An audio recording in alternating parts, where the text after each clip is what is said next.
How often are you using Nabers probes in your offices? Probably not that much. I don't see them that often. I think why is because they're so thin and narrow, they bend and break really easily if you don't process them in the cassette.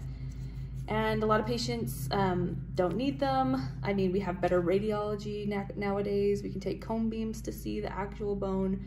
So you don't see them a lot, but they are still an important instrument in a lot of offices, on boards, things like that. So it's a double-sided instrument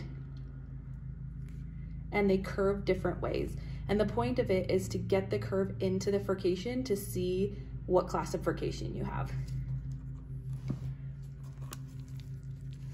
So what you want to do is you line up your probe so it hugs the tooth. The terminal shank is as parallel to the tooth as possible. This one kind of goes away and you can't get in the furcation that great. So you're going to hug the tooth and you're going to start at the distal line angle and just walk forward till you kind of inch into the furcation and kind of put a little pressure. It's going to be tender, so they might need to be numb. And if you'll notice, this probe has the 3mm markings, like a 369 probe. So if your furcation is still in this first silver line, it's less than 3mm, so it's a class 1.